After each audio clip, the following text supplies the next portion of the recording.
অমলকান্তি আমার বন্ধু। স্কুলে আমরা একসঙ্গে পড়তাম। রোজ দেরি করে আসতো, ক্লাসে পড়া পারত না।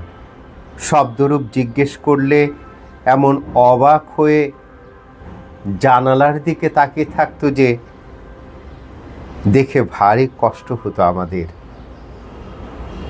আমরা কেউ মাস্টার হতে চেয়েছিলাম, কেউ ডাক্তার, কেউ উকিল। অমলকান্তি সেসব কিছু হতে চায়নি।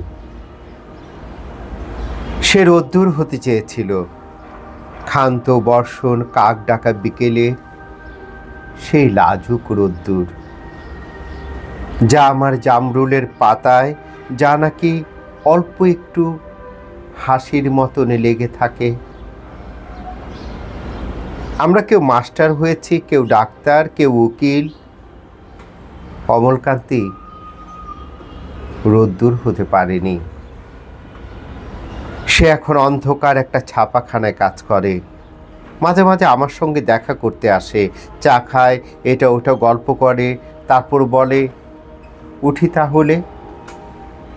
আমি ওকে দরজা পর্যন্ত এগিয়ে দিয়ে আসি। আমাদের মধ্যে যে এখন মাস্টারি করে, অনায়াসে সে ডাক্তার হতে পারত। যে ডাক্তার হতে চেয়েছিল, উকিল হলে তার এমন কিছু ক্ষতি হতো না।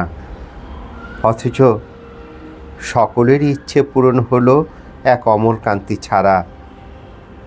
অমলকান্তি রোদ্দুর হতে পারেনি। সেই অমলকান্তি রোদ্দুরের কথা ভাবতে ভাবতে ভাবতে ভাবতে যে একদিন রোদ্দুর হয়ে যেতে চেয়েছিল।